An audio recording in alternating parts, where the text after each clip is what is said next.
ग्रामीण महिला के बारिश से धाराशाही मकान हेतु पुनर्निर्माण में समाजसेवी कांवरिया ने सहयोग किया। विजयनगर से राजेश तिवारी की रिपोर्ट। समीपवर्ती ग्राम सिंधावल निवासी सुमन लोढ़ा धर्म पत्नी स्वरूप लोढ़ा का बारिश की वजह से 180 वर्ग फीट में 9 पट्टी का मकान ढह जाने से रहने के लिए भारी परेशानी का सामना करना पड़ रहा।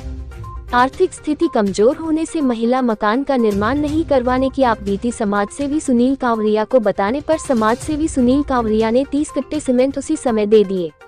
गरीब महिला सुमन लोढ़ा ने कांवरिया के सहयोग की प्रशंसा की।